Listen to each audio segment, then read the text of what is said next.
sinceros, Antonio, esto nos sale de dentro. Estamos encantados de contar hoy con la presencia de Antonio Serrano, porque realmente todos los que estamos aquí queríamos conocerle.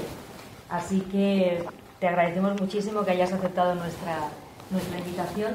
Y bueno, él en estos momentos es director de la Agencia de Calidad y Prospectiva Universitaria de Aragón, pero historiador del derecho. Entonces, nos va a hablar de oportunidades para la enseñanza de la historia del derecho dentro del espacio europeo de educación superior, con este gran título, Destellos de Savigny. Y realmente supongo que hay que trabajar en esta agencia y además ser historiador del derecho para poder presentar algo como esto, que seguro que nos interesa a todos. Así que muchísimas gracias por aceptar.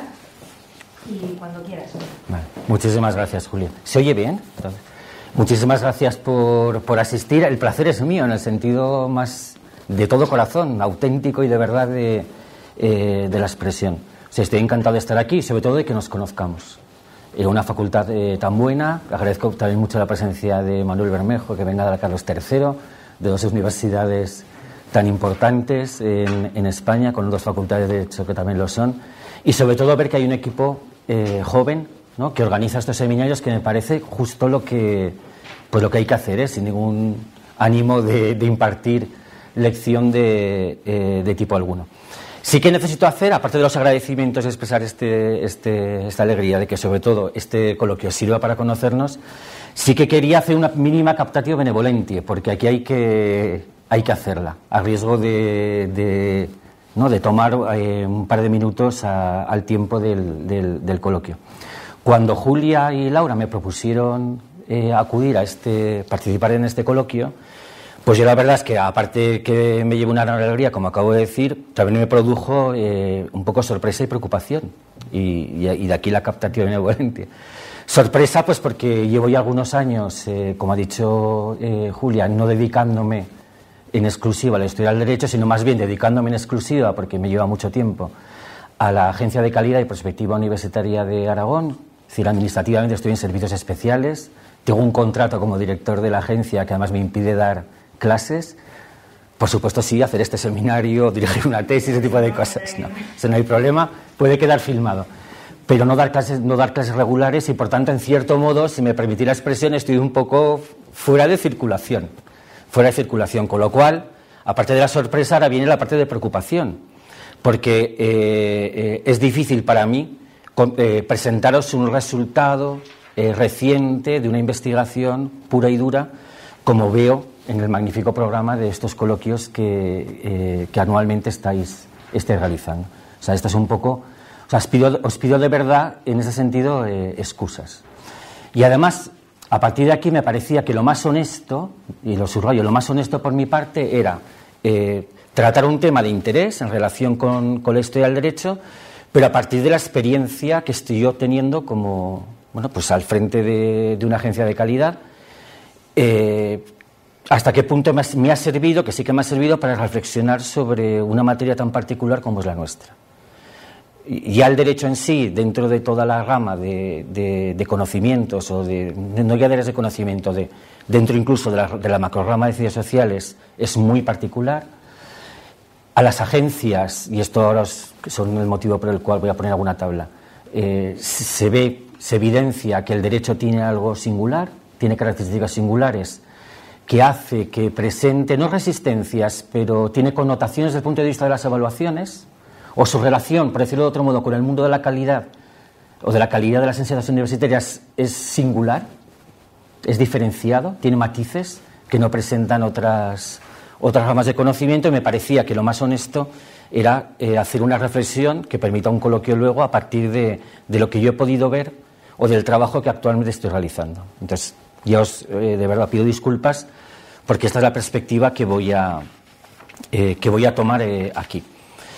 Y entrando ya en materia, también tengo que explicar un momento, porque si no, no se entiende qué es esto de la ACPUA, la Agencia de Calidad y Prospectiva Universitaria de Aragón, que tiene estas siglas terribles, ¿no?, que parecen púas, ¿no?, unas siglas agresivas que hasta son difíciles de pronunciar, y que, bueno, pues hay que sobrellevarlas, y que me exigen una breve explicación que hago rapidísimo.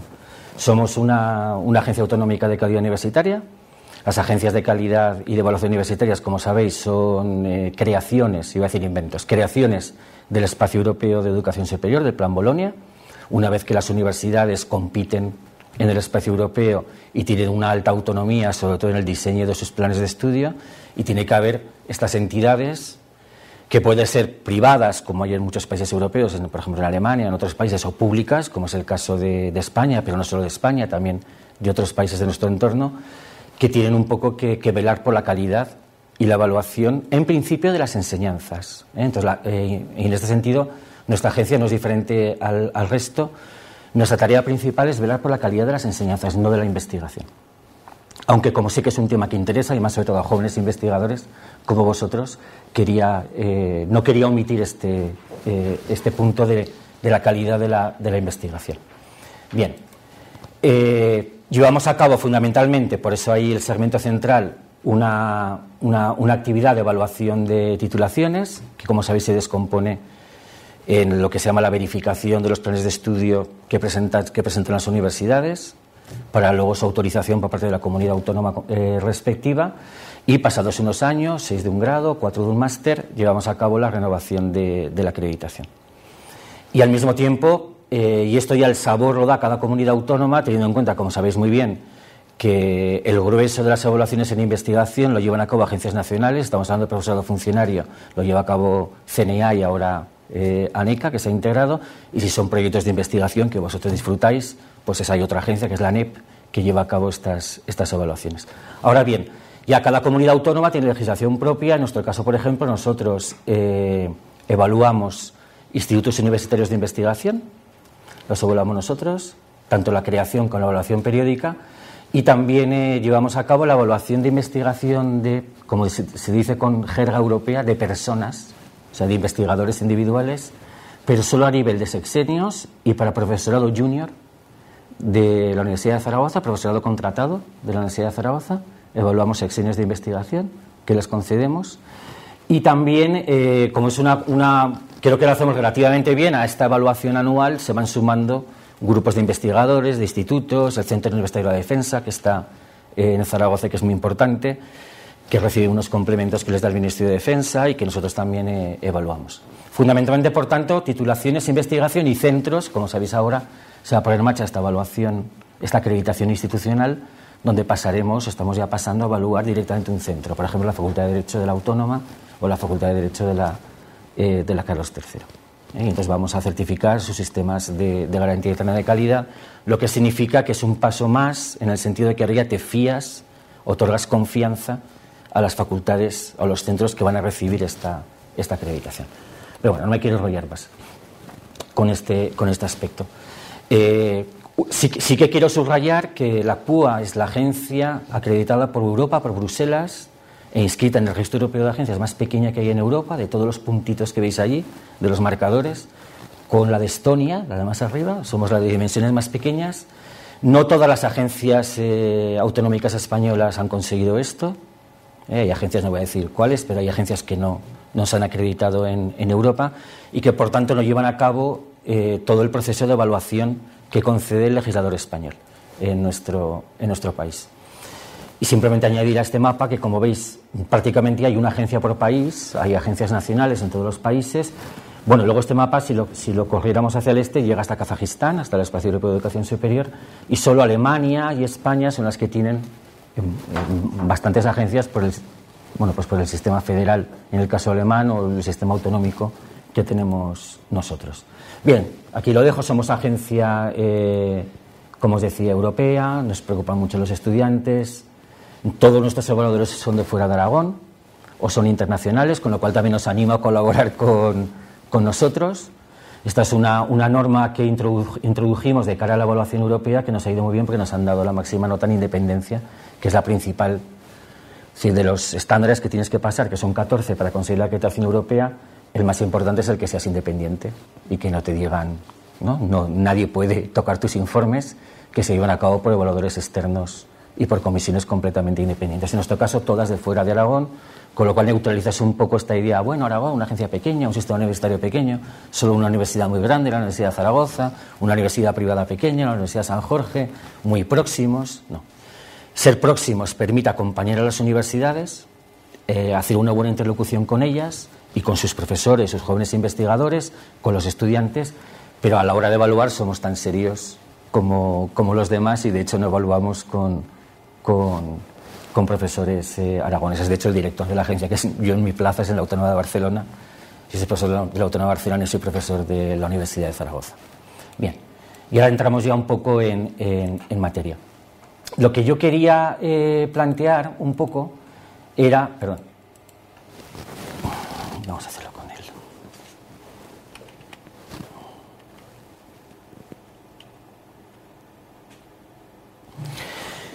Quería plantear, como tema de coloquio para vosotros, cómo afecta este mundo de la calidad que yo vivo, los sistemas de evaluación, la cultura de la calidad que habla Bruselas cada vez más en los estudios de Derecho, en el presente y en el futuro en concreto de nuestra asignatura. Esta es un poco la reflexión. Voy a tratar además de ser lo más concreto posible y no hacer consideraciones metodológicas o muy genéricas. Perdonad que esto esté en inglés porque estoy aprovechando aquí, como os podéis imaginar, transparencias de otras presentaciones, en este caso fuera de España. Para empezar, hay que tener en cuenta la evolución que han tenido los estudios de Derecho, que Manuel conoce perfectamente, lo conocéis muy bien en los últimos años, donde a un sistema donde el tronco central, en buena medida, era el acceso mediante oposición a determinadas profesiones o al ámbito funcionarial o la práctica profesional, y también, por otra parte, la vía de la profesión a través del acceso o el cursar un máster. Las exigencias que ha traído Bolonia desde el punto de vista de la configuración de los planes de estudio y de las titulaciones en Derecho ha introducido novedades importantes que seguramente obligarán, no digo ya a posicionarse a la historia del Derecho, sino a tener en cuenta estos nuevos desarrollos. O sea, no hace falta decir nada sobre el máster de la abogacía, pero el hecho de que tengamos un máster de la abogacía nuevo, con todas las complicaciones que trae, las futuras reformas que va a haber en la prueba de acceso por parte del Ministerio de Justicia, etcétera, implica, yo creo, y que se va a ver, yo creo, en los próximos años, cada vez en mayor medida, una importancia de los estudios de máster, de posgrado, dentro del ámbito de las ciencias jurídicas y de las ciencias sociales en general. Es decir, está articulada, posicionada la historia del derecho, cuáles son sus posibilidades de actuación en este ámbito. Es decir, convendría no solo centrarse en el grado, cuáles son las posibilidades de crecimiento justificado que hagan relevante e interesante nuestra materia a nivel de máster. Es decir, aquí hay una tendencia, yo creo, casi imparable, que es el futuro de los estudios de Derecho desde el punto de vista de una ampliación del marco del posgrado, de un margen de crecimiento importante por allí. Por el otro extremo, y lo conocéis muy bien, también está todo un fenómeno que quizá a lo mejor es más cortoplacista, pero que se va a producir, que tiene que ver con todas las dobles titulaciones, donde también creo hay ahí un margen de maniobra o un envite, un lugar donde tendremos algo que decir, o podrá decir algo la historia del derecho, qué conexiones establece con otras titulaciones, cómo se, por decirlo así, entre comillas, infiltra en este ámbito de la doble titulación, que ahora mismo, a corto plazo, es un completo boom. Por lo que nosotros sabemos y lo conocemos bien, ayer tuvimos una reunión en Barcelona de las agencias en la cual se habló de esto, el tema de las dobles titulaciones, que plantea problemas evaluativos importantes, pero que desde el punto de vista del porvenir de la materia no se puede decir. Yo creo que interesa estar al tanto de esta cuestión. Bien, y luego entramos ya en ciertas características o formas de mirar los estudios, en este caso de Derecho, que introduce o que impone incluso en sentido fuerte esta cultura de la calidad a través de sus agentes, como son las agencias de calidad, como la que yo ahora dirijo, me ocupo en Zaragoza, con la agencia aragonesa, que claro, implican una determinada visión un determinado filtro a la hora de dar peso o importancia a nuestros estudios. Por ejemplo, la cuestión de la inserción laboral. La inserción era mucho menos decisiva como factor de medición o de valoración de una carrera o de un estudio, hoy lo es. Y claro, esto plantea también interrogantes o desafíos a la materia de la historia del derecho. Es decir, en buena medida el valor del derecho se mide hoy en términos cuantitativos y fundamentalmente o de un modo muy importante en el ámbito de la inserción laboral. Aquí os traigo un esquema que no es nuestro, un gráfico que es de nuestros vecinos en Aragón, que son la agencia catalana con la cual tenemos muy buenas relaciones, donde lo que se mide sobre todo es, de un modo cada vez más decisivo, como os decía, la inserción laboral o la situación laboral. Sí, luego en el coloquio, si os interesan estas cuestiones, yo lo ponía aquí a modo de ejemplo solamente. Si os interesan estas cuestiones, es decir, aquí podéis ver, esto es interesante porque aquí están puestos los años pre-crisis, la crisis y los años de salida de la crisis y cómo ha impactado la crisis en una mayor o menor inserción laboral por titulaciones o por ramas de conocimiento. Veis un poco que el derecho se ha mantenido bastante estable o guarnecido en los periodos de crisis frente a otras disciplinas, como lógicamente arquitectura, ¿no?, que ha tenido un impacto enorme en la crisis económica desde la inserción laboral. O gráficos de este tipo, el peso del derecho, estos son datos reales, esto no son encuestas, datos reales del Instituto Nacional de Estadística sobre la inserción laboral de los titulados de derecho. Y el peso que tienen, aquí he seleccionado solamente el ámbito de la rama de las ciencias sociales. Nuestros vecinos de Cataluña han desarrollado un índice, esta es la última que pongo, tranquilidad, no, ya vamos a hablar de otras cosas. El índice de calidad ocupacional se llama, basado en diversos indicadores, desde inserción laboral, índice de satisfacción, correlación entre los estudios realizados, la retribución y la tarea que efectivamente se realiza, y veis que en una gama media se encuentra ahí derecho con un índice de calidad del 64%. Bien, si vamos a investigación, y creo que seguramente aquí se puede añadir experiencia propia vuestra, y estos ya son datos nuestros de ACPUA, de la Agencia de Aragón, que se pueden generalizar por lo que sabemos de otras agencias, cuando, por ejemplo, evaluamos sesiones de investigación, derecho y jurisprudencia ocupan, en cuanto a resultados, siempre los lugares peores. Junto con transferencia de conocimiento, fijaros, en el caso de Aragón, que no cuenta prácticamente 2 sexenios evaluados, sabéis que esto se introdujo, este nuevo campo de la transferencia de conocimiento, y es muy problemático. En el caso de Aragón, los que peores resultados obtienen son los profesores de Derecho, cuando solicitan sexenios de investigación a la ACPUA. Y estoy hablando, como os decía, del profesorado contratado, o sea, un perfil de profesorado joven que se presenta a evaluación.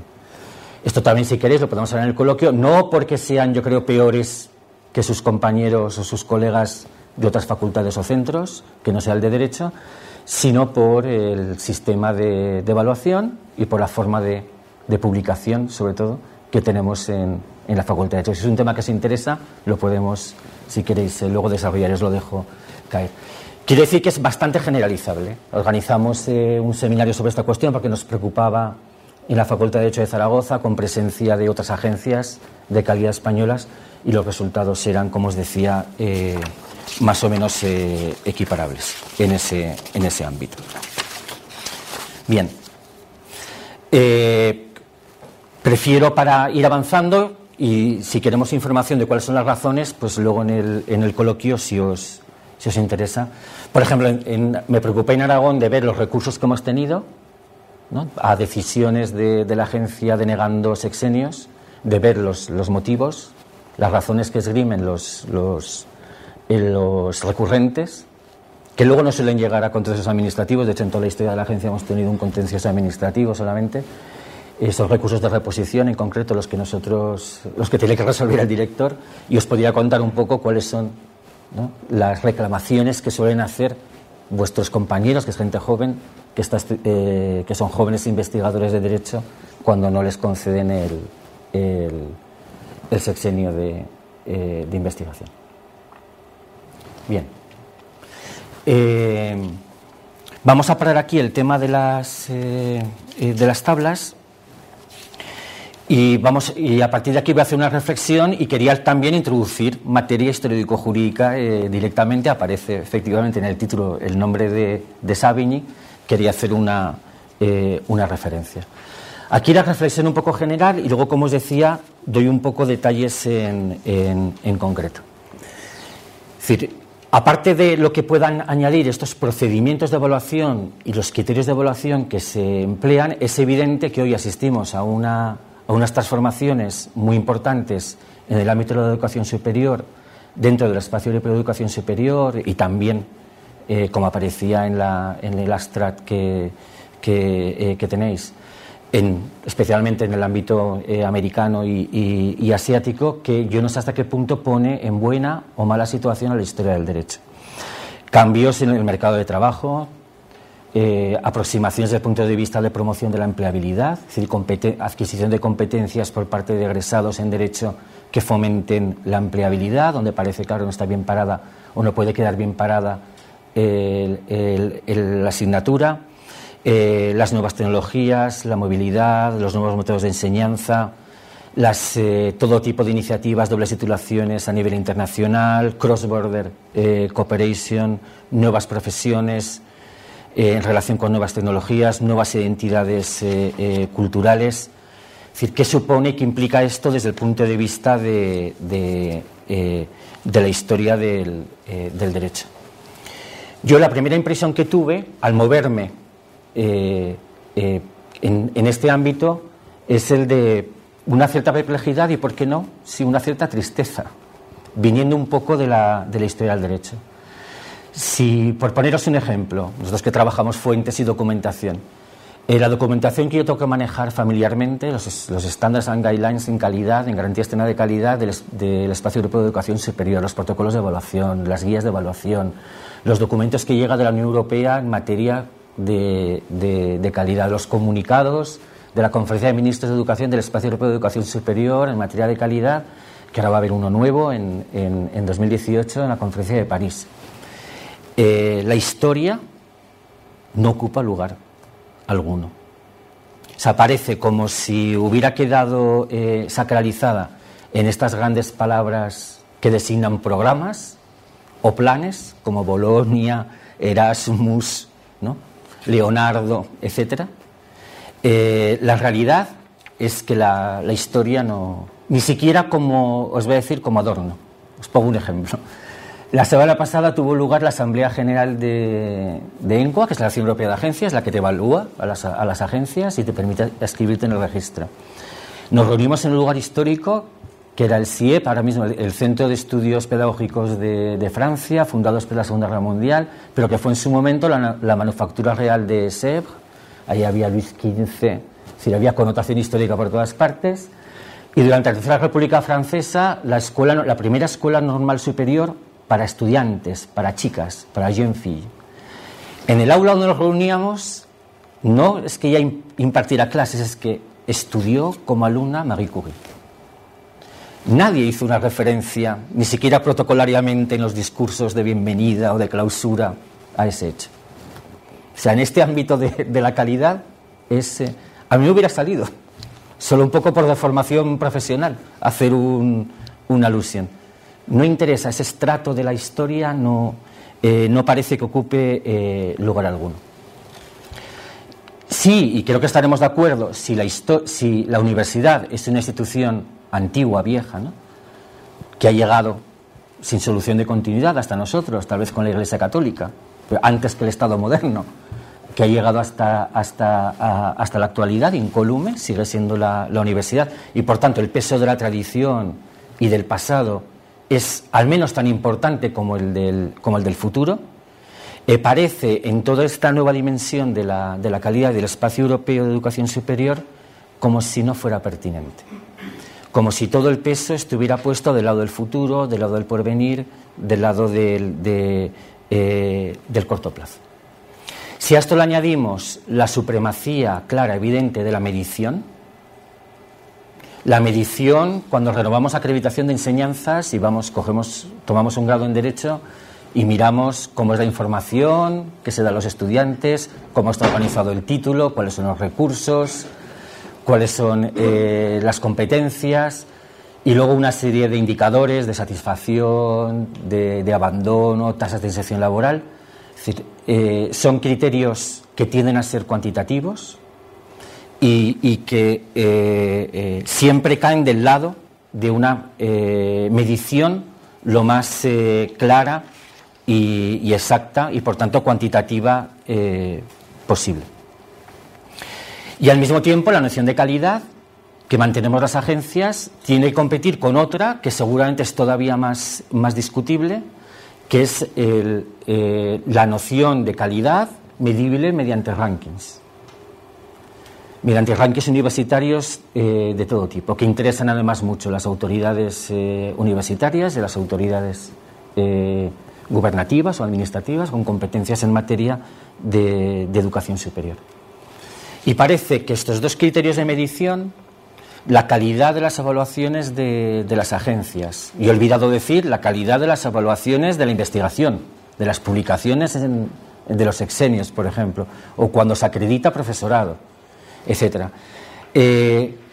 llevan claramente la ventaja en relación con criterios, por decirlo así, más historicistas, como el prestigio, la antigüedad de una institución, la tradición, la relación con la historia, que per se, sin que haga falta decir nada más, tiene la universidad. Tiene y continúa teniendo, y creo que debe continuar manteniendo, si es universidad. Bien, no sé si con esto he querido, sin entrar ya en detalles de criterios de evaluación que ya digo son golosos y que podemos ver, y os cuento un poco lo que yo he visto en relación con Derecho, sí que creo que un poco el síntoma o los síntomas son estos. ¿Qué podemos hacer? Y esta sería un poco una segunda parte, y luego, si queréis, voy a la cuestión de nuestros clásicos a partir de Savigny. Vamos a ver, yo creo, en primer lugar, tendríamos que creernos esta dimensión europea del espacio europeo de educación superior, sobre todo en la Facultad de Derecho, que por razón de materia, ¿no?, tiene un ámbito o un objeto de saber que es nacional o que es estatal. Es decir, ser lo más europeos posibles desde el punto de vista incluso del desarrollo de aproximaciones metodológicas o de modelos historiográficos que desarrollamos. Lo sé, que no hace falta deciroslo a vosotros, pero a lo mejor conviene decirlos en general. Esto yo creo que es muy importante. Ahora voy a precisar un poquito más. En segundo lugar, yo creo que tenemos, claro, y aquí de nuevo creo que he querido ser honesto y sincero desde el primer momento. Lo hago desde la perspectiva seguramente deformada de persona que está dentro de una agencia de calidad y veo lo que está sucediendo en Europa y cómo operan las agencias de calidad y cómo se aproximan al tema de la evaluación de la docencia. Bueno, pues esto. Hay que dar todavía más importancia, si cabe, a la docencia. A la investigación también. Ahora lo diré enseguida, vinculándola en la medida de lo posible. Pero el tesoro de la docencia no lo abandonemos. Es decir, hagámonos fuertes allí. No voy a decir que nos encastillemos, pero hagámonos fuertes allí, en el ámbito de la docencia. Tenemos en esta situación que yo creo creérnosla todavía más, si cabe. La docencia, la enseñanza a los estudiantes futuros egresados de Derecho. Hago un apunte metodológico que no me atrevo porque os decía que estoy un poquito fuera de circulación. Hago un apunte metodológico, porque puede ahora que yo no esté actualizado en últimas corrientes metodológicas en el ámbito ya concreto historiográfico o de historia del derecho. Porque aquí sí que he visto que Bolonia es sensible y los documentos de la Unión Europea también lo son. La concesión de proyectos europeos, si tienen que ver con educación superior también, es decir, ya financiación, etcétera. Tratar de privilegiar o de poner el foco en la medida de lo posible en dinámicas de cambio o en fenómenos de cambio. por todo lo que estamos diciendo de esta parte de gran transformación tecnológica a nivel didáctico, a nivel de nuevas tecnologías, de mercado de trabajo. O sea, lo que llaman esas dynamics of change, ¿no? Que aparece mucho en papeles de calidad, ¿no? Y que a lo mejor puede favorecer porque nos den proyectos europeos. O sea, es decir, ¿qué significa el cambio en derecho? El cambio en... Es decir, aquí me parece que hay una línea o una línea, al menos puede encontrar cierta sensibilidad de responsables y ejecutores del Plan Bolonia. En el sentido de que por esta brecha, había retomado en el abstract una palabra, ¿no? A change is taking place, dice muy solemnemente la Unión Europea, en un papel muy arduo, muy burocrático sobre la calidad de la educación superior con directrices para las agencias. Y de este interés también, esto sería más para el ámbito de investigación, para el ámbito docente, pues preocuparse también por cuestiones de nueva pedagogía, de didáctica. Yo lo sé que esto da mucha pereza. Y también, incluso en mi ámbito, cuando tienes que ir a muchos seminarios estos y llegan los pedagogos con perdón, ¿no? Y es complicado. Pero tratar, es decir, no rehuir, ¿no? Sin más este terreno.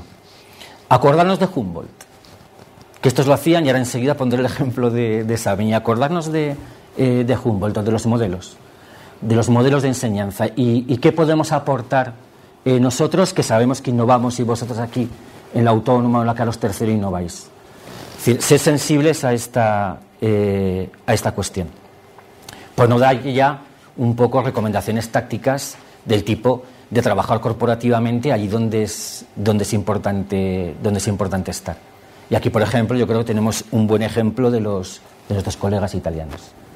Romanistas, fundamentalmente, yo creo que más que los historiadores del derecho, que sabemos que hicieron valer el derecho romano a nivel de cátedras y dentro de las facultades, tiene un peso importante, pero ahora, y yo lo he podido ver en la Agencia Nacional Italiana, la ANBUR, que no está acreditada en Bruselas porque Italia va un poco por su cuenta, pero en ANBUR es un grupo muy potente de trabajo que establece directrices autónomas para establecer indicadores de medición de méritos de investigación para el ámbito de historia del derecho, de derechos romanos, asignaturas no positivas y, en general, partiendo de la base, como se ha visto en esta tabla, de una situación más desfavorable a la hora de medir la investigación en derecho en relación con todas las ramas, prácticamente, de conocimiento. Es decir, crear grupos de trabajo, estar presentes desde el punto de vista de la historia del derecho en este ámbito de la calidad también internamente, a la hora de diseñar las metodologías, desde el punto de vista de garantía interna dentro de la universidad, pero también seguramente en colaboración con las agencias. Aquí esto es una invitación que también yo personalmente hago desde el punto de vista de la agencia de Aragón.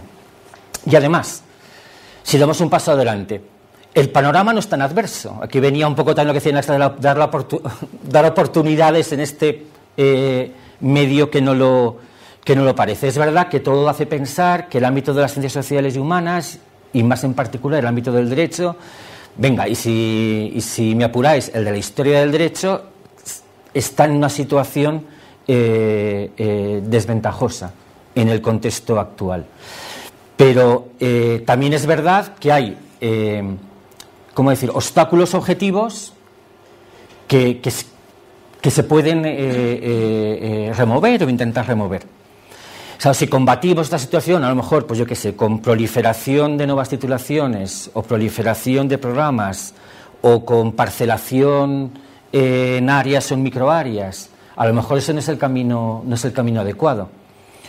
Quiere decir que toda esta situación también de cambio tecnológico, cultura de la calidad, que creo que ha venido para quedarse, es decir, esto también es otro mensaje que quería transmitir, es decir, creo que no estar abducido por el pequeño mundo en el que ahora me muevo, sino creo que esto ha llegado para quedarse en el espacio de educación superior.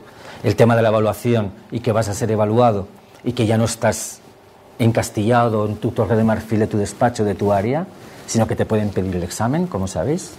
El panel de la agencia que va a renovar la acreditación de un título puede pedirte el examen, no para reexaminar, sino para ver si efectivamente las competencias que tú dices que van a adquirir se adquieren, si el profesor es de la asignatura, etcétera, etcétera. Ya sé que esto no se da ni en la Carlos III ni por supuesto en la Autónoma de Madrid, pero hay otras universidades y otras facultades por allí.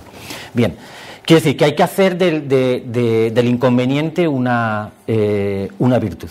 Y al fin y al cabo pensar que, por ejemplo, en todo lo que es las nuevas tecnologías y todo esto lo que significa, son al fin y al cabo no sustitutos del saber o del saber nuestro, incluso del que más queremos, que es el nuestro, sino que son herramientas al servicio de nuevas estrategias que nosotros podemos poner en marcha o en práctica. Si tuviera todavía, descendiendo más a lo práctico, y aquí nunca lo había dicho esto, es algo que gracias a, de nuevo, la oportunidad de esta invitación que me ha obligado un poco a pensar en nuestra asignatura, en nuestra materia. Que se me ocurre de direcciones en las que podíamos trabajar para mejorar nuestra posición y encontrarnos en más confortables, cuanto menos, en este contexto donde todo parece que está un poco en nuestra contra. Bueno, yo creo que un ámbito muy importante, donde de verdad, sinceramente, creo que tenemos muchas cosas que decir, es el tema de las competencias y los resultados de aprendizaje. Si no focalizarnos en la asignatura, que puede ser Historia del Derecho Español, como la Autónoma, Historia del Derecho de las Instituciones, igual que el área, puede ser la que sea, en grado o en máster, pero ahora mismo uno de los grandes desafíos y el tema seguramente más importante de reflexión, de nuevo, en este ámbito muy concreto, muy particular, en el que me estoy moviendo, de la calidad y de la evaluación, en cualquier foro europeo, en instancias oficiales, en la Asociación Europea de Agencias, en grupos working groups que están operando, es cómo evaluar bien y cómo garantizar la adquisición de competencias por parte de los egresados, de los estudiantes que se convierten en egresados. Es decir, las competencias que uno pone cuando hace el plan de estudios y en sus guías docentes y cómo eso se transforma en resultados de aprendizaje. Esto es un objeto de atención principalísimo que difumina a la asignatura como unidad de cuenta o como unidad de medida. Aquí yo creo que la historia del derecho podemos aportar mucho. ¿Por qué? Sobre todo porque hay hoy claro, tiene ya una conexión directa con la inserción laboral. Y voy a empezar por aquí. En la inserción laboral, de lo que estamos pudiendo ver, por ejemplo, si uno consulta a los jefes de recursos humanos de grandes compañías o de no tan grandes compañías, pueden ser multinacionales o no. Es decir, a la hora de la selección hay requisitos de base. Antes un título por una buena universidad y un buen expediente académico era garantía de un buen empleo. Luego llegó el idioma, sobre todo el inglés, pero hoy el idioma ya no es un valor adicional porque es un requisito sine qua non, es decir, se tiene que saber inglés, esto es evidente, pero de lo que todos en este ámbito de medir la inserción laboral y sobre todo de ver cómo adquieren competencias, resultados de aprendizaje y niveles de empleabilidad importantes de nuestros egresados, tiene que ver con competencia para moverse en entornos transnacionales, competencia para moverse en entornos digitales y las llamadas soft skills o social skills, es decir, las llamadas competencias transversales. Hombre, yo creo que aquí nosotros podemos decir muchísimo. Aparte de que tú mejores las competencias específicas en qué tipo de historia del derecho aprenden, qué conocimientos adquieren, si adquieren conocimientos de historia constitucional de España o adquieren conocimientos de historia de la cultura moderna, que seamos nosotros, y yo creo que lo podemos ser, uno de los, voy a decir especialistas, de los más competentes, para la redundancia, para establecer competencias de este tipo. En trabajo en equipo, en espíritu crítico, en manejo de entornos. Al fin y al cabo nosotros brindamos a los estudiantes, ¿no?, una cierta maestría, un cierto conocimiento de entornos históricos y culturales diferentes que eran los del pasado. Si por este ámbito de las soft skills, social skills, que ahora están cobrando mucha importancia, yo creo que por aquí tenemos un margen de actuación importante. Quiero pensarlo, lo creo. Actuar en contextos diversos. La diversidad es familiar para nosotros. La diversidad de entornos históricos y de paisajes históricos. Sí, esto lo podemos enseñar muy bien. decir, reelaboremos, y yo aquí, bueno, en tono del mea culpa también, cuando hice la guía docente de asignaturas, la asignatura de Historia de las Instituciones en la Autónoma de Barcelona, no me lo tomé muy en serio. Cuando aparecía formulada las competencias, no lo veíamos como un papel burocrático, un elenco, que luego además hace detestable esa asignatura o esa titulación a los evaluadores. Porque cuando ven, comparan y van a... La renovación de la acreditación de los títulos es una rendición de cuentas. Y lo primero que hacen es comparar el plan de estudios, la memoria de verificación, con el momento de los resultados de aprendizaje. Y entonces tienen que ver la lista de competencias que muchas veces, con perdón, es una locura, que se supone adquieren en las diferentes asignaturas nuestros estudiantes. Yo creo que no tenemos que verlo como un papel burocrático. Yo creo que es muy importante y tenemos un margen de actuación, sobre todo en estas competencias transversales. ¿Quién al final es más transversal que nosotros? Ahí está, es una fortaleza nuestra en el ámbito de la facultad, bien pensado. O que puede ser más transversal que nosotros, cambio al condicional.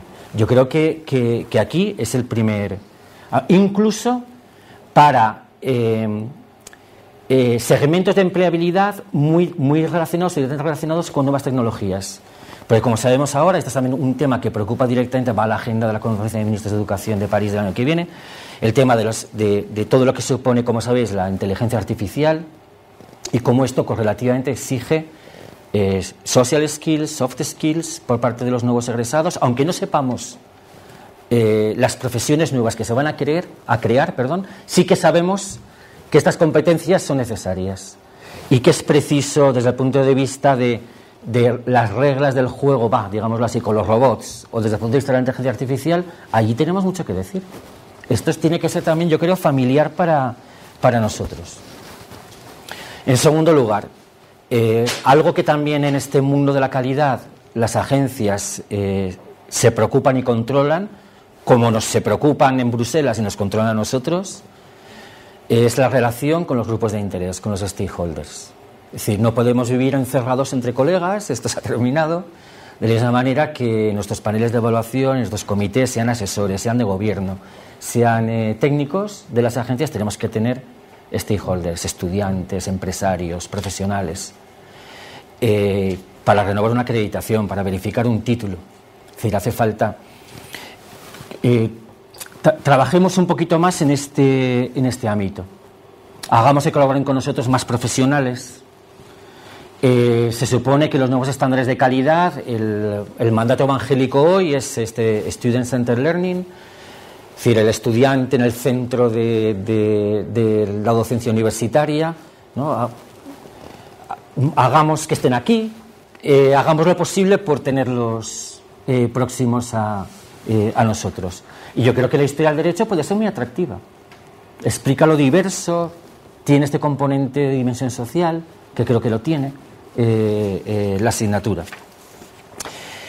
Más cosas, ya que estoy aquí, esto es la reflexión que he hecho para vosotros. Si Sabini se va a quedar, bueno, ahora diré algo, terminaré con el benchmarking, otra palabra como te extraña a la historia del derecho. Es decir, hoy lo que creo que va a venir los próximos 5 o 10 años es un diseño autónomo de un modelo de titulación. Es decir, evidentemente estamos ya en un programa Bolonia y al Estado ya no dice cuáles son las directrices de los títulos o para ser abogado, para ser médico, para ser ingeniero. Aunque luego haya, y sea regulación, como sabéis, a nivel europeo. Son profesiones reguladas a nivel europeo. Pero me parece que, entre otras cosas, porque la calidad tiene una parte desagradabilísima y pesadísima para vosotros, para profesores universitarios, que es toda la burocracia que genera, yo creo que el desarrollo que va a venir en los próximos 5 años es que los centros van a diseñar, los centros que van a disponer de una acreditación institucional que les ha dado la agencia, que significa que confío en ti en 5 años, también para diseñar tu producto. Es decir, también para diseñar el mejor modelo de grado de derecho. Y de aquí, ¿dónde está la historia del derecho? Creo que aquí hay una oportunidad. Y también lo digo desde el punto de vista táctico. En los libros blancos, el que hizo Annika cuando se puso en marcha el Plan Bolonia, la implementación del Plan Bolonia, que había ciertas cuantificaciones, el peso de la historia del derecho no iba a decir, era casi patético, de las asignaturas de derecho no positivo. Hombre, aprovechemos, ¿no?, para, ahora creo que es el momento de empezar a diseñar el nuevo grado en derecho, lo que va a venir. Y creo que aquí hay otra posibilidad. Y finalmente, un punto más. Si bien he dicho que hay que retomar la docencia, tomársela si cabe más en serio, yo creo que también la historia del derecho, si mira ahora dentro de lo que son los colegas de la Facultad de Derecho, de las disciplinas de la facultad, está en buenas condiciones para aumentar la interacción entre docencia e investigación. Y también me parece que aquí hay un buen ejemplo de lo que se hace en la autónoma. La interacción entre docencia e investigación es un new trend que va en la línea de la excelencia de la educación superior y que va a ser objeto de, no de control, pero sí de promoción, de reconocimiento mediante sellos de calidad que van a interesar a las titulaciones. Es decir, la interacción de docencia e investigación con la base en departamento, con la base en el área, donde cuando, por ejemplo, se vaya a acreditar el grado, imaginemos se dé también un sello adicional. Y además estos profesores están en un departamento o hay una buena interacción con un departamento, con grupos de investigación y hacen además investigación. Y hay una cierta ósmosis o correlación entre el objeto de la investigación y las asignaturas o las materias que se ofrecen. Creo que también aquí la historia del derecho es más flexible, investiga, no son profesores que luego son prácticos del derecho o que tienen el bufete o que tienen a lo mejor simplemente más tiempo para poder trabajar esta interacción, que creo que fortalecerá a la asignatura. Y por otro lado, ya este sería el último, creo que también los estudiantes del derecho, una materia como la historia del derecho, permite establecer puentes. Antes he hablado de fortalecer el posgrado, también con una idea de carrera, de la vieja carrera, de estudiar derecho, que muchas veces este panorama post-Bolonia, incluso a mí también, aunque me tenga que querer este ámbito de la calidad, me produce cierta perplejidad, por no decir a veces incluso cierta pena. Que no todo es un asunto de grado máster, ¿no?, en etapas rápidas, sino que puede haber una articulación de la carrera de Derecho, darle un empaque a lo que era la carrera, desde el punto de vista de la cultura de la profesión, de la cultura de este tipo de estudios, que, ¿por qué no?, también los estudiantes de Derecho estaríamos en muy buenas condiciones para ofrecer, incluso con conexión con educación preuniversitaria, tránsito a la universidad, si preocuparse desde la historia del derecho por los que van a venir, tender conexiones a la educación preuniversitaria. Bien, me he dejado la parte más sabrosa de historia del derecho, que es la de... No hagas esto. La de... Sí, algo voy a decir. Pero no sé por qué en este no he escogido bien la presentación, pero os lo voy a enseñar como... ¿No? Es un aula pequeño y se puede. Bien.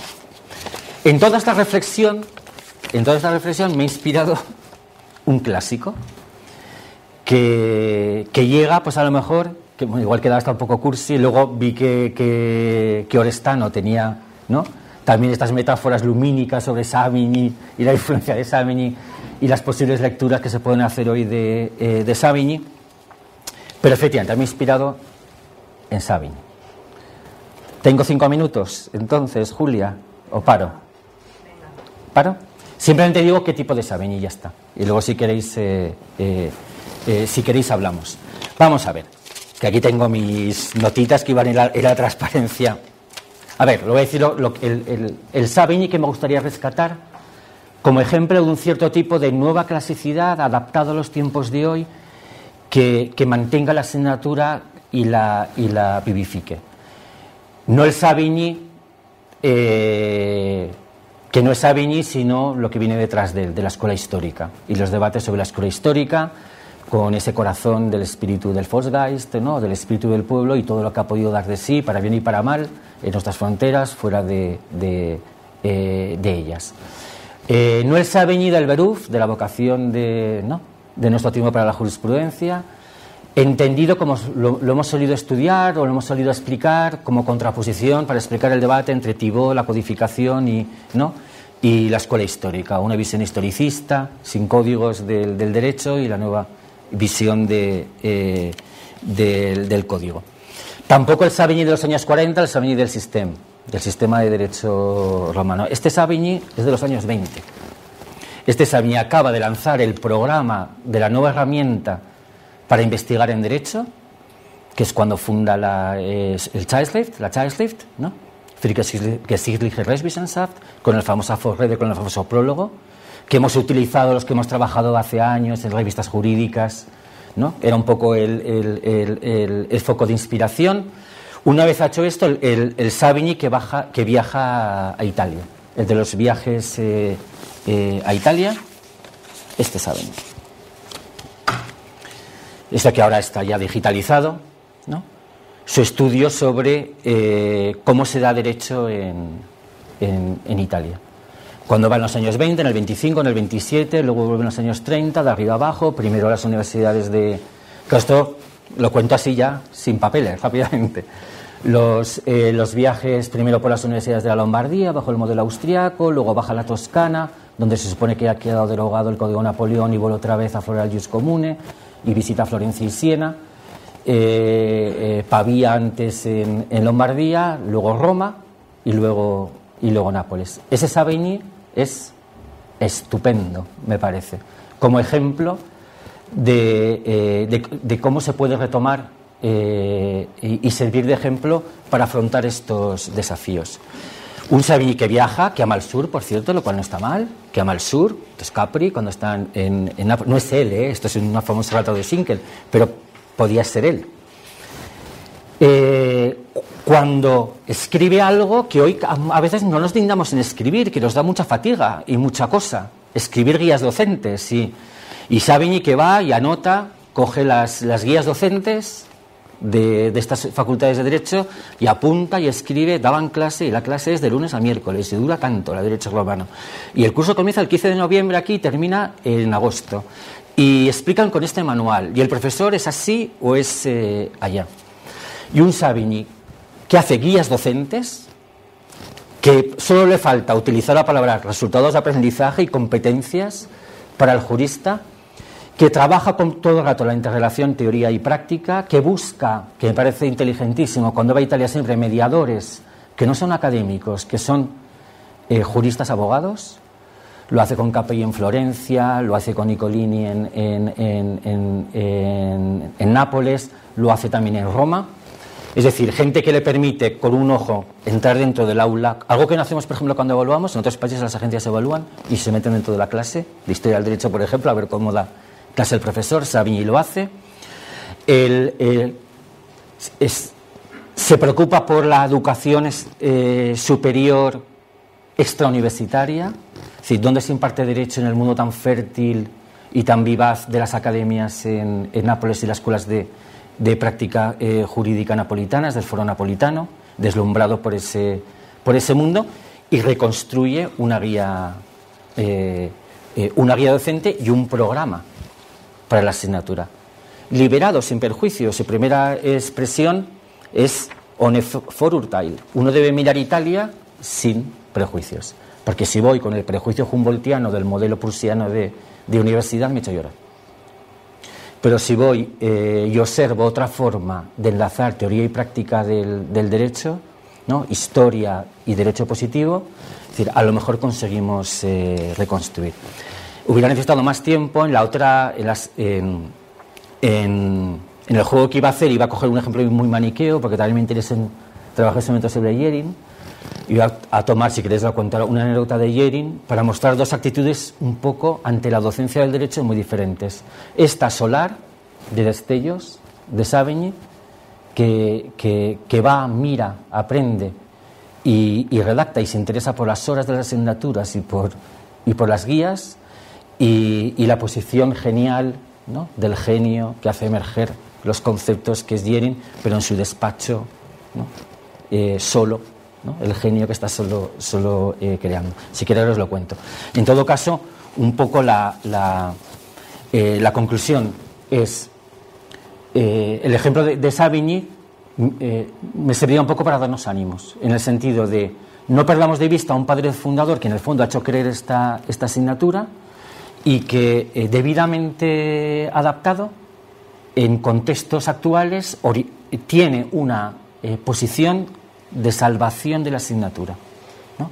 En momentos, creo, muy distintos, pero también de refundación de lo que es la enseñanza del derecho, de lo que debe ser la historia del derecho.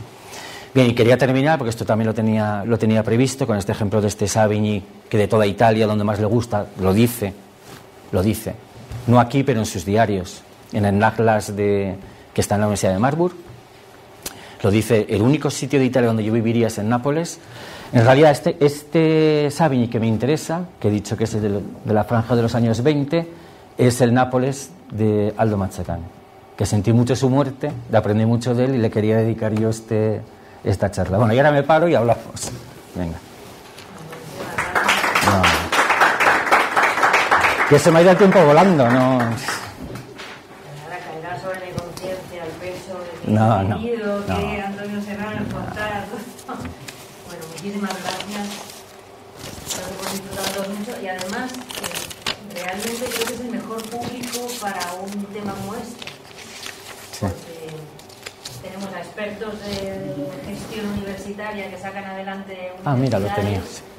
Y tenemos a una generación que justamente hace toda su carrera en esta lógica. Nosotros ya estamos un poco al filo hemos conocido algo un poco distinto, pero casi no, pero bueno, algún destello anterior, pero todo el resto del público realmente es todo construye su carrera dentro de estas dinámicas. Así que a partir de aquí, pues sí, claro. Muchas gracias. Si acaso bien, yo muchas gracias, Antonio, por tu intervención, que hace pensar en muchas cosas. Yo tengo una pregunta muy concreta y una reflexión general sobre el tema central, que intentaré no ser demasiado larga. La pregunta concreta me ha interesado cuando has dicho que acreditáis institutos de investigación, y me gustaría saber qué tipo de acreditación es y qué categorías se establece, porque aquí existió en algún momento, pero ya hay acreditaciones que yo conozca internas de la universidad, pero no a nivel de la comunidad, respecto a los institutos de investigación, y como director de un instituto de investigación pues me interesa. Y la otra cuestión es un poco la reflexión general sobre la historia del derecho en este marco tan amplio que has planteado. Y me dirijo sobre todo pues, a un público efectivamente que siempre en el futuro vivirá en un escenario que está cambiando mucho. Y en este sentido, yo creo que la posición siempre en cuestión de la historia del derecho no es algo de ahora, sino que ha existido desde hace mucho tiempo y quizá ahora se presenta con una cara diferente. Pero en mi opinión, y en algunos países está tendiéndose a suprimir la historia del derecho de los planes de estudio, en mi opinión también hay una gran responsabilidad por parte de quienes hacemos historia del derecho sobre que este fenómeno se esté produciendo. Cuando tú decías que en los planteamientos de toda la política de implantación del espacio de educación superior no se hace referencia a la historia, a mí eso no me parece tan grave si nosotros somos capaces de plantearnos como historiadores del derecho que nuestra vida también debe ser el futuro, en todos los ámbitos, en el ámbito de la docencia y en el ámbito de la investigación. La historia del derecho no puede estar justificada por sí misma. La historia del derecho, en cuanto de disciplina académica, puede estar justificada por sí misma como una ocupación de alguien que le gusta y se dedica a ella, pero en cuanto que es una disciplina académica, tiene que tener una justificación que va más allá de su propia sede. Y entonces tiene que, esto ya lo he dicho en alguna ocasión, igual, pero es una idea que tengo muy clara después de muchos años de ciencia, la historia del derecho también tiene que ser una disciplina que contribuye al futuro y como disciplina académica al futuro de los estudiantes. Lo que tiene que contribuir es a la formación. Y ahí está uno de los problemas. nosotros como profesores debemos pensar en el futuro del jurista, lo que debe ser la formación del jurista.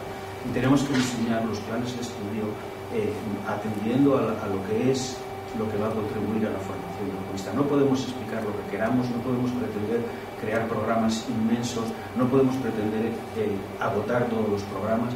Tenemos que seleccionar, tenemos que, sobre todo, no transmitir un océano de contenidos, sino ayudarles a tener lo que has mencionado, que es, yo creo, nuestra función y en lo cual tenemos una ventaja. Ayudarles a ser crítico, a analizar, a interactuar con diferentes contextos históricos, diferentes sistemas, etcétera, a ver que el derecho es una realidad histórica y que eso es útil para ellos como juristas en cualquier dimensión en la que vayan a trabajar. Y también tenemos que actualizar nuestros métodos a esta forma de transmitir conocimiento, porque nosotros podemos decir lo que queramos, pero si el alumno no percibe que somos útiles y que le aportamos algo, en realidad no estará justificada nuestra función. Y en el mismo sentido ocurrirá en el contexto de las facultades de Derecho. Si la percepción es que es algo, que la historia del derecho es algo que está ahí como otras disciplinas, que está ahí por tradición, pero que no tiene una verdadera justificación, pues tendremos lo que nos merecemos, si no somos capaces de cambiar esta situación. Y lo mismo en la investigación. Vamos a un mundo completamente diferente al que nosotros hemos conocido. Pero es un problema no solo de historia del derecho en general. Nuestra forma de hacer, obviamente, pues tiene que haber un periodo de transición, pero nuestra forma de hacer es singular. Nuestra forma de medir la calidad es singular. Con el agravante de que pretendemos que sea singular, pero luego entramos en la misma dinámica de que en realidad no entramos en la práctica, digamos, bibliométrica y de medición cuantitativa, pero resulta que tampoco nos leemos las cosas a la hora de evaluar. Entonces no se sabe muy bien cuál es nuestro modelo. Sí.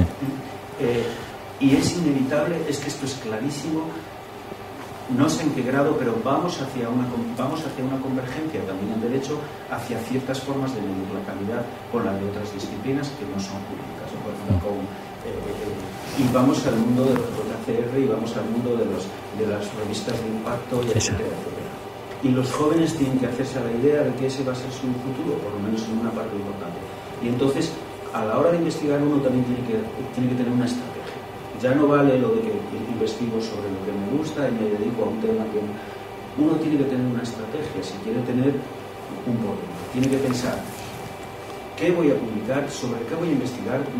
¿No será mejor investigar sobre temas que preocupan al jurista en general que no sobre temas aislados, que son un poco arqueológicos en muchos casos? ¿Dónde voy a intentar publicar? Eso es importante cada vez más, hay que pensar. Y luego hay que potenciar extraordinariamente la dimensión interdisciplinar en la investigación y en la docencia, por supuesto. Como bien dices, hay que buscar espacios en otros ámbitos donde podamos enseñar, pero también en la investigación hay que potenciar la perspectiva interdisciplinar y hay que potenciar la perspectiva comparativa, clarísima. No sé si tiene mucho sentido. Puede tener mucho sentido, pero tiene que haber gente que haga de todo, pero también yo no entiendo muy bien dedicarte solo a hacer un tema muy local de no sé qué tal, pues eso al final a ti te lleva a que sí, que te puede a ti reconfortar, pero quizá no puede tener una trascendencia en lo que es tu carrera académica o en lo que es el incremento del conocimiento en general. Hoy vamos a un mundo, la globalización es un fenómeno absolutamente absorbente y expansivo y que nosotros no podemos estar al margen de eso. En definitiva, yo creo que los historiadores del derecho en su conjunto deberíamos tener una reflexión a los distintos niveles sobre cuál es realmente el planteamiento que justifica el que existamos como disciplinas. También es verdad que una parte importante del colectivo pues probablemente un discurso de este tipo ni siquiera lo entenderá, ¿no? Pero alguien tiene que dar el impulso, alguien tiene que tomar la iniciativa, y yo creo que eso es algo muy importante, que es un reto que tenemos, que seamos capaces, los que sea, de intentar, porque yo es que lo veo clarísimamente, porque he visto tanto fuera en la facultad y fuera, lo veo clarísimamente cuál es el futuro. Puede que esté equivocado, pero no. Y luego lo que decías del libro blanco, ya con esto acabo, que ya bastante he dicho, yo precisamente fui un redactor del libro blanco.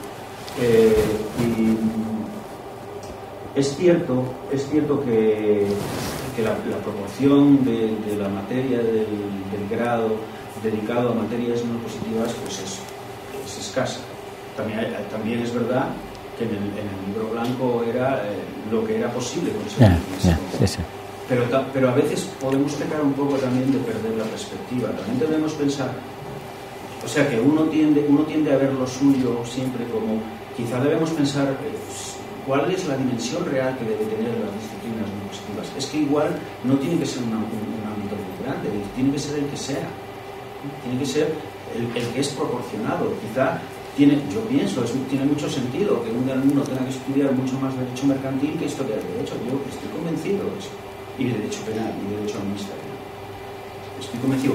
Ahora, que tiene que haber un espacio relevante, en la dimensión que sea, ocupado por esas disciplinas no positivas que ayudan a formar otras dimensiones del jurista que no son la puramente práctica, ¿no? Y esa es nuestra misión, ayudar a convencer o a mantener el convencimiento de que eso es necesario.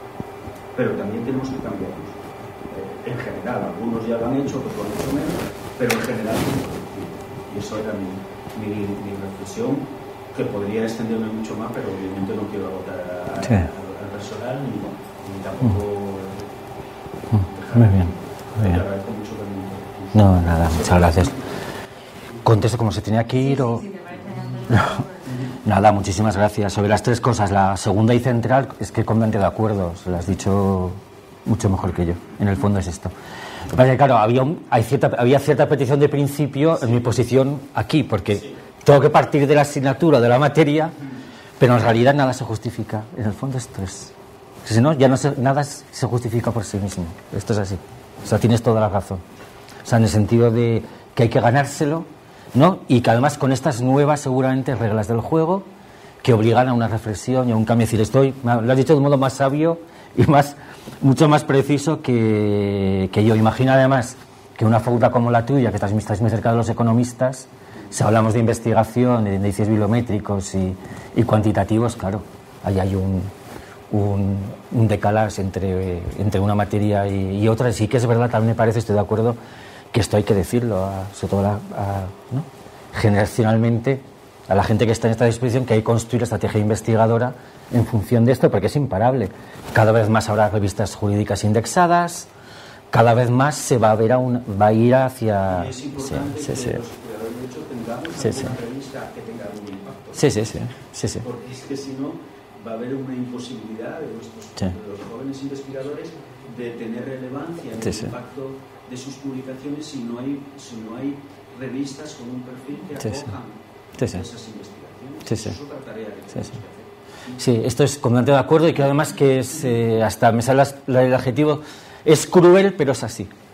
Es como tirar algún cesto y como no sea medible, acogible, porque como no hay que leer, no se lee la publicación, se escurre, se va abajo y ahí no se obtiene ninguna. Eso es verdad. Eso es muy importante, En relación con el libro blanco, no lo sabía, gracias por la precisión, es verdad también, porque me has pillado en este party free, o sea que muy bien también por matizarlo.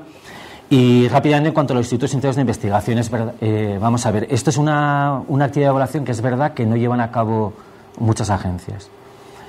Nosotros cuando empezamos con esto tomamos inspiración un poco en Castilla y León, la agencia de Castilla y León, Axucil, que tenía la ley de Castilla y León de universidades y que fue la primera que estableció esta actividad. A ver, básicamente nosotros hacemos las evaluaciones. Previa a la creación del Instituto Nacional de Investigación tenemos que hacer un informe a petición del Gobierno de Aragón, preceptivo, no vinculante. Y luego hay una evaluación periódica dictada por la Ley Aragonesa de Universidades, la LOSUA, donde evaluamos cada 5 años. Claro, es evidente que toda esta evaluación periódica, que es como una evaluación institucional, donde se trata, por tanto, de una rendición de cuentas y donde los evaluadores nuestros de ACPUA pues ponen recomendaciones, señalan el camino a seguir hasta para los 5 años siguientes. Claro, tú lo conoces perfectamente, eso va unido, claro, tiene otras repercusiones, porque esos informes de evaluación periódica son condición para obtener financiación. Muchas veces incluso se han utilizado directamente una evaluación de ACPUA periódica que no está pensada para eso, se ha utilizado para financiar, para lo que es la financiación, que eso es otro criterio, porque eso es una tarta, ¿no?, donde el gobierno, en este caso el gobierno de Aragón, da un dinero a los institutos. Es decir, esto es en cuanto al tipo de evaluación. Es una evaluación que hacemos con nosotros, con 3 evaluadores de fuera de Aragón, donde tratamos de combinar investigadores de la materia con especialistas o evaluadores con experiencia en gestión. O sea, perfil un poco como el tuyo, de directores o exdirectores o gerentes, exgerentes de institutos de investigación. Y la asignatura pendiente que tenemos es que por la idiosincrasia de estos institutos de investigación, todos los que hay en Aragón son dentro del ámbito de ciencias e ingeniería y muy relacionado con energía. Es decir, ahora se va a crear el primer instituto en el ámbito de humanidades, ciencias sociales. Es verdad que hay un instituto de ciencias ambientales con una fuerte participación de derecho, pero no se puede llamar propiamente un instituto jurídico de ciencias sociales. En todo caso, te puedo enviar los protocolos que estamos revisando, porque ahora nos toca valores el año que viene, entonces les damos un plazo para que adapten las memorias de los institutos a nuestra evaluación. Ahí lo fundamental es que conocerás bien un poco el tema, cuál es el valor añadido para que un grupo de investigación o determinados grupos de investigación se conviertan en instituto. Es decir, que no sea simplemente la facultad que quiere además, o una facultad que quiere además ser un instituto, sino aquí la evaluación sobre todo se centra en ver cuál es tu valor añadido. Formas, consigues financiación propia, cuáles son los resultados de investigación que obtienes siendo instituto y que no obtendrías si no fueras instituto. En fin, este tipo de... Es delicado, de todas maneras, es de los ámbitos de evaluación más delicados cuando hay que juntar a los directores y contarles. Por eso ahí hicimos una metaevaluación, que yo creo que también te pasaré si te interesa. Hicimos un informe de metaevaluación después de haber hecho esta evaluación periódica, y es interesante ver las críticas que nos hicieron, las propuestas de mejora. Pero básicamente es esto, evaluamos son 9 institutos. Y nada. Sí, te lo envío, sí, me lo he apuntado. Y nada, muchas gracias, me parece muy bien lo que has hecho. Espero una pregunta y me voy para no ha ponido la palabra porque me preguntaba un poco de la Nada. Hay un momento en el que el profesor Granajo ha dicho, y creo que se puede poner en relación con lo tuyo, que no estamos ni en el momento en el que se mide todo por índices bibliométricos, ni en el que se lee todo. Y mi pregunta es, ¿en qué momento estamos?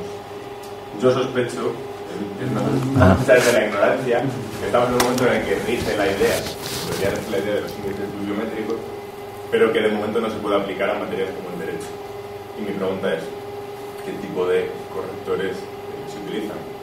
Y viendo que solamente había un 60% de derecho que habían aceptado, y que de los 90 y pico recursos de reposición solamente han aceptado 5, me gustaría que andara un poco en esa cuestión de qué se dicen los recursos y si eso es el problema más común. Sí. Un poco ese vacío de cómo evaluar la calidad de las publicaciones. Sí, claro, es que efectivamente es eso. Estamos un poco todavía en un ámbito ambiguo desde el punto de vista de los criterios de evaluación. No estamos como en la economía, donde prácticamente hay unos recursos porque ya el solicitante ya sabe lo que le espera, ya sabe si va a tener prácticamente el sexenio o no lo va a tener. No hablo ya de ciencias puras, donde eso está clarísimo. Es decir, eso está clarísimo cuando y cómo lo obtienen, porque todo es absolutamente bibliométrico y está Scopus y las diferentes... Entonces, aquí realmente, primero, los criterios, no entre las agencias autonómicas, en el caso nuestro, seguimos los que se establecen a nivel nacional. O sea, no inventamos criterios propios. Normalmente son los de la CNAI, los de ANECA, en la acreditación de profesorado, los de la CNAI. Entonces son los del campo ciencias jurídicas, que efectivamente está a caballo. Entonces ahí tratan, por un lado, de adaptarse a la realidad de la producción científica en el ámbito jurídico, que tiene sus características, y por otro lado trata también ya de ir hacia estos parámetros bibliométricos donde el margen de discrecionalidad del evaluador sea el mínimo posible, y por supuesto todo esto sin leer. porque de eso se trata. No se lee la... Se mide cuántas veces están citados, se mide si está dentro de, ¿no?, del repertorio de publicaciones, ¿no?, de calidad, están todos los índices de impacto, que, ya digo, en el derecho es donde es más necesaria todavía el perfil, y efectivamente no tantos, que igual lo he explicado mal, no hay tantos recursos, pero la mayoría sí que es verdad que vienen del ámbito del derecho. A ver, ¿qué te puedo contar? De problemas relevantes, y si te cuento un poco lo que es de los recursos. Un problema que hay mucha discusión y que plantea muchos problemas son los trabajos en coautoría, que, como sabéis, en derecho, pues no sé, será algún procedimiento, una práctica habitual de publicación en otros ámbitos científicos. En derecho, a ver, digámoslo así, me están grabando, no lo sé, no es que diga que esté penalizado, pero no conviene. No conviene. Si no favorece desde el punto, salvo que esté claramente explicado cuál es la parte que uno hace. Hay un sector gris, porque en principio no se admite como mérito científico, que esto es lo que tiene que ver con comentarios de jurisprudencia, resúmenes de jurisprudencia, etcétera, etcétera, que pueden ser utilísimos y muy creativos, y de hecho algunos recursos que hemos tenido, sobre todo en años anteriores. Nosotros esta evaluación la hacemos desde 2006, o sea, tenemos ya más de 10 años de perspectiva para verlo, pues cuando se quejan de que han denegado en el sexenio porque no se ha tenido en cuenta pues un relevante comentario jurisprudencial o a una sentencia, y dice, es recurrente, a pesar de que esta sentencia o esta jurisprudencia es muy innovadora, era jurisprudencia constitucional nueva en un tipo de materia, y que sin embargo no se admite, ¿no? Hay otra zona de sombra, son donde y en derechos también nos claro a lo mejor que en otros ámbitos, cuando una publicación es puramente de investigación o tiene que ver con didáctica o con docencia, o es una herramienta para la docencia. Ahí también, normalmente el evaluador, si tiene sospechas o atisbos de que es una herramienta docente, no va a puntuarla bien. Como he dicho, obras colectivas, reiteración y similitud de temáticas, esto da lugar a recursos, porque el evaluador dice que ya lo has publicado de otro modo, pero que es la misma temática. Y luego también hay otros problemas estructurales, ¿no? Te podría dar algún detalle más, pero otros problemas a veces el ámbito de la evaluación, es decir, el evaluador que te evalúa, que es un panel, nunca es uno, al menos en ACPUA nunca tu suerte depende de uno, porque habrá por arriba un comité, o son pares, y si hay disparidad se hace un tercer informe. Es decir, esto es una regla de oro, tu suerte no depende de un señor. Sí que es verdad, aprovecho que no se me olvide, que este ámbito también tiene otro efecto, que difumina el poder de las disciplinas. Porque no está dicho que a ti en Historia del Derecho te va a evaluar uno de Historia del Derecho, seguramente no. Al menos en una agencia pequeña como ACPUA. Te va a evaluar un investigador de Derecho con todos los sexenios de la CNAI. Además, en el caso nuestro son de la CNAI. Si en el ámbito de investigación somos muy cuidadosos, son siempre con experiencia acreditada en la Agencia Nacional o de ANEP, CNAI. Pero no va a ser de tu disciplina, este es otro tema. Y luego, claro, está el criterio bibliométrico, cuando es bibliométrico, que te van a aplicar, sobre todo para medir la calidad de la revista, si es publicación periódica, la calidad de la revista donde publicas, o la calidad de la monografía en función de la editorial, que como sabes están indexadas, las editoriales jurídicas, que tiene que ver con que cuando te aplican el criterio bibliométrico, luego ese criterio en tu carrera académica, por eso creo que está bien lo que decía el profesor Remejo en relación con la estrategia de investigación asociada a tu estrategia en tu carrera como investigador, porque a lo mejor cuando te contratan o en otro tipo de test del que sea, de selección que vas a pasar en tu vida académica, los criterios de la agencia de evaluación, el criterio bibliométrico no es de recibo. Es decir, a lo mejor a la hora de contratarte no te aplican el mismo criterio de publicación en revistas indexadas. Hay algún ejemplo que sí que lo hace muy bien, pero no tengo ningún inconveniente en decir, la Pompeu Fabra, las fórmulas que tiene de contratación de profesora Pompeu Fabra. No sé si la Carlos III tiene, a ver si conozco el el de la Pompeu Fabra. Es decir, estamos en un terreno todavía, desgraciadamente, yo creo, no sé qué opinas, por concretar más, por cuajar más, el ámbito del derecho. Si puedo hacer un pequeño... Sí, sí. Pero llega un momento en el que, o por lo menos ahora mismo en la situación, en el que se elegir entre índices o citas. El tema de las citas, esto es otro, claro. Normalmente lo hacemos muy mal en derecho, por lo que hemos visto, en las evaluaciones, el solicitante de derecho, su índice de impacto mediante citas externas no lo acredita muy bien, no lo suele acreditar muy bien. Y otro ámbito también que no se me olvide es que muchas veces los evaluadores, cuando se ponen estupendos, el límite o la frontera entre lo que consideran que es descriptivo en derecho y lo que es investigación innovadora, que te da la puntuación alta, no está muy claro. Muchas veces tiene que haber como descriptivo materia jurídica, ¿no? Un texto jurídico que a lo mejor el carácter claramente innovador en otra rama de conocimiento, en otro ámbito que no es el de derecho, se ve con mayor claridad. Yo una pregunta muy breve. Para la evaluación de la calidad de las publicaciones, artículos de revistas, principalmente, ¿qué índices se están utilizando en este derecho principalmente? No hay tantos y la guía que tiene la NECA tampoco es del todo... Vamos a ver, hay cada vez más, por un lado, están la indexación de publicaciones jurídicas, que ya es significativo, a lo mejor puede haber más de un centenar en Scopus, en lo que son los índices internacionales, JRC, Scopus, etcétera. Y luego hay el criterio para Scholarly Publishers Indicators, que utilizamos desde 2014, donde está la posición de editoriales en el ámbito de derecho. Dialnet está también trabajando en esto, ofrece, ¿no?, una herramienta a los evaluadores. A ver, ¿qué os puedo contar? Por ejemplo, según el SPI, que utilizamos para derecho, posición editoriales: primera Tirán Leblanc, actualmente, 2 Aranzadi, 3 Pons, Marcial Pons, 4 Tecnos, 5 Comares, a nivel nacional. Y a internacional, pues tienes Thomson, los Forum City Press, etcétera, etcétera. Claro, luego hay otros géneros que utilizamos los juristas, pues ya he dicho, el comentario de jurisprudencia, dictámenes. Claro, todo esto no se considera como mérito científico.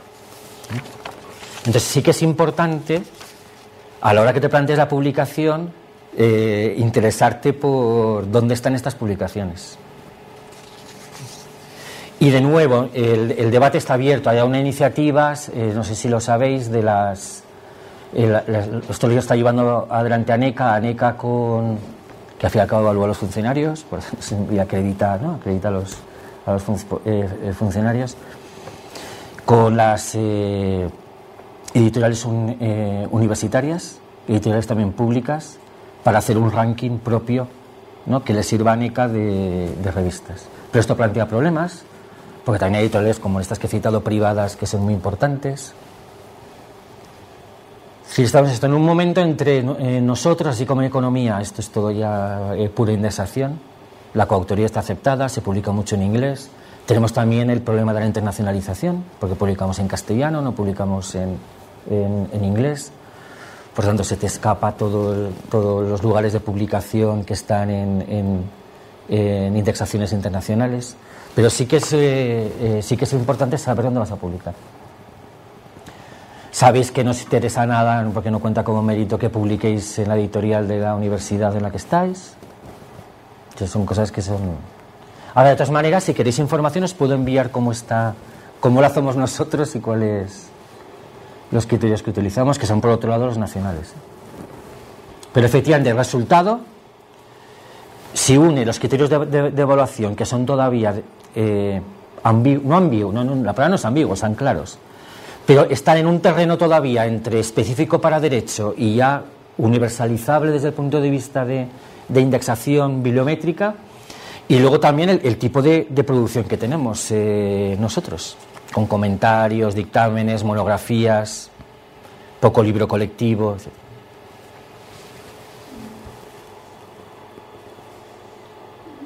Yo creo que el criterio, es siempre la monografía, A continuación, si te puedo dar, pero esto es un consejo de récord, monografía lo primero, revistas y luego obra colectiva. Esto es un poco, un poco yo diría a día de hoy, para un perfil de derecho de un joven investigador, lo que ya ser posible con publicación internacional, algo en inglés. No tenemos mucho tiempo que tenemos secretario, pero solo un pequeño apunte, me ha encantado también, y un poco, no sé, claro, cualquier pregunta tiene el riesgo aquí de convertirse en una sesión de autoanálisis. Solo un pequeño apunte. Claro, nosotros sabemos que somos transversales, pero nuestros compañeros no se lo creen, ¿no? Está bien, sí. No, el problema todo es que, te doy un ejemplo, ya seguimos, menos mal que tenemos el almuerzo, porque me han suscitado muchas preguntas, muchas cuestiones, estoy muy interesada como te comenté, ¿no? En cuestiones de didáctica, de pedagogía, me interesa, sabe todo el prejuicio que hay hacia eso. Pero solo un pequeño apunte, ¿no? A mí me sorprende un poco tu optimismo, pero me ha gustado, me ha encantado. Sí, quería transmitir un mensaje optimista. De verdad os lo digo, ¿eh? Sí. Me ha sorprendido, pero bueno, bien. Solo te doy un ejemplo, tenemos varios. Sí, creo que sí. Yo llegué aquí a la facultad en 2009 y en varias oportunidades hemos tenido pequeños intentos de vendernos, no vendernos, pero convencer a los demás que no somos los que estudian los visigodos, algo así que no tiene nada que ver. Y siempre, por ejemplo, la batalla del derecho comparado, la asignatura de derecho comparado, cuando hace unos 4 o 5 años empezó, yo participé de todas las comisiones para debatir nueva asignatura. Nosotros siempre intentamos, ¿no? Marta también tiene este espíritu de intentar insertarnos. Y yo intenté vender, por ejemplo, la asignatura de metodologías de derecho comparado, y eso genera una gran resistencia de los demás, porque todavía tenemos un espíritu de área de la facultad que es muy fuerte. Área como frontera, una frontera que no se puede traspasar. ¿Y qué es lo que tenemos que ver nosotros con el derecho comparado? Es algo, solo este pequeño desahogo de cómo a veces, un ejemplo, ¿no? De cómo. Y luego yo logré hablar con muchos compañeros, pusimos en pie una asignatura, pero al final por varias circunstancias no salió el máster en aquel momento, en fin, pero fue difícil traer a la gente, al final todos se quieren un plan personal, la gente te cree, los que creen que tú eres una persona válida científicamente, tú al final te consigues vender el discurso, pero a priori es muy difícil convencer a los juristas de derecho positivo de que tú puedas tener este papel que nos has presentado aquí de las competencias. Yo también creo, para eso por un lado se ve este pequeño desahogo, pero es una dificultad. Y por otro lado tenemos esta tensión también, porque metodológicamente la historia del derecho crítica, tal y como la planteamos discontinuista, nos aleja del derecho positivo. Es inevitable, nos aleja metodológicamente del derecho positivo, porque al final le dejamos sin suelo, ¿no? Desconstruimos todo, les dejamos sin nada, todas las categorías. Entonces tenemos siempre esta tensión entre queremos, como decía Manuel antes, queremos preguntar, ¿no? Queremos investigar temas de interés para el jurista, porque esto mejora nuestra posición institucional. Tenemos siempre la desconfianza de nuestros colegas, que también, porque ellos tienen una formación muy positivista del derecho, que les impide. Yo, por ejemplo, vengo de otro contexto donde las asignaturas, en mi contexto suramericano, las asignaturas no positivas son muy bien valoradas en la formación del jurista, porque estamos todavía más cercanos al antiguo régimen, quizás, o una concepción decimonónica romántica, lo que tú has escrito alguna vez, que me encanta este texto, la lectura romántica y tal. Estamos más cercanos a eso. Entonces para mí fue un aprendizaje, el desprecio hacia la historia del derecho cuando yo llegué, cuando yo viví otra situación que todo lo contrario. Pero bueno, solo estos dos apuntes y podemos seguir. ¿Qué quieres que te diga, Laura? Sí que, y pese a todo, sí que quiero ser optimista. Es decir, mi pretensión era reflexionar sobre otras herramientas en el fondo para hacernos valer también ante nuestros colegas, que ahora lo has llevado al terreno de ante nuestros colegas. cómo son estas, también desde la sección laboral, también desde la empleabilidad, también para el trabajo de un profesional del derecho en el mundo de hoy, con las condiciones tecnológicas y de trabajo de hoy, son necesarias las competencias que nosotros damos. Por ejemplo, la comparatista o la perspectiva no positiva. Lo quería retomar por ahí. Esta es un poco la... Sé que es difícil. ¿Sabes qué ayudaría muchísimo? Te pongo un ejemplo. El día que lleguen los evaluadores, pues todos lo hace la Fundación, ¿no? Madrid +D. O cuando lleguen los evaluadores a renovar el grado y cuando tengan que hacer la muestra de asignaturas, que es donde escogen los evaluadores, el panel de evaluación, digan, yo selecciono el grado de Historia del Derecho. Para ver las competencias como... Ese día ya habremos ayudado mucho a que nos tomen... En fin, estoy poniendo el ejemplo de máximos, pero la línea que quería exponer hoy era esta, que desde la evaluación hay aspectos que creo que también esa visión positivista y en el fondo, con perdón, un poco desdeñosa, ¿no? No sé, un poco desdeñosa, no es la contemporánea hoy. Sí. Esta es un poco la que quería decir. Eso, sí. Esto es un poco lo que... Esto es un poco. Entonces vamos a ver... Claro, esa dificultad, claro, todos la conocemos, ¿no? Y en términos de pelearse. Metodológicos, de la práctica, de seminar, de enseñanza, la Facultad de Derecho sigue con unas inercias metodológicas y que nosotros somos, por ejemplo, de las pocas asignaturas más abiertas. Claro. Y con otras asignaturas de la facultad también, ¿no? Pero eso también ha sido una experiencia en las comisiones de debate. Me están grabando. Bueno, si os parece, yo creo que lo ideal es que continuemos, como somos los mismos, que continuemos el debate en la comida. Y bueno, siento cortar así tan abruptamente, ha sido un placer y muchísimas gracias, que seguiremos aprovechando tu presencia el tiempo que nos queda. Así que muchas gracias y seguimos. Nada, muchas gracias a vosotros. Muchas gracias.